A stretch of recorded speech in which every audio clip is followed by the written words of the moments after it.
Nagpasalamat ako sa inyo sa Love Radio, Action Radio, sa mga binigay nyo kahapon at saka ito na naman sa ngayon. Oo, kasi sira-sira na yung, eto, Manong, na-adjust to. Bahala ka na mag-adjust dito. Sa aming pagbabalik kay Gilbert, nadatnan namin siyang naglalaba kasamang kaibigan.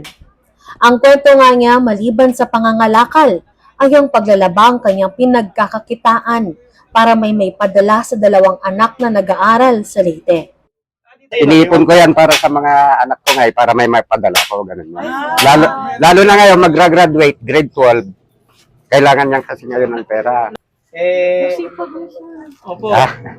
Siyempre, dagdag pa ito ng kita. Kung minsan, nagtutulong kami ng kalakal, Alam mo siya, tuloy ang laban sa buhay. Habang may buhay, may pag-asa. Nakwento din niya ang malalim pang samahan nila ni Edel. Ang dating nagbubuhat sa kanya para makasama sa lakad ng barkada, nung tumanda na sila ay na-aksidente at naputol ang isang paa. Naging mahirap kay Edel ang adjustment dahil hindi ito sanay, hindi itong kinalakhan niya. At matanda na siya nang siya ay mapilay. Pero gaya ng lakas na binigay ni Edel kay Gilbert nung bata sila, si Gilbert naman ang naging suporta ni Edel sa pagkawala ng kanyang paa. Kaibigan ko yan talaga, normal na tao. Tapos, dumating ng panahon, nabisira siya. Parehas na tayo. Bagay ako.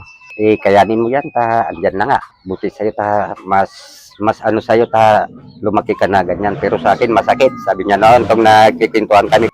Talagang ganyan, kako nga. Kailangan tanggapin na natin kung ano ibibigay sa atin. Kaya yun, lumakas din ang loob niya. Parang naging lakas niyo pong isa't isa, ano? Sa tulong ng partners natin sa Operation Tulong, hatid ng Unilab, nabigyan natin ng bagong saklay si Gilbert. eto nga, pinangako ko sa'yo kahapon.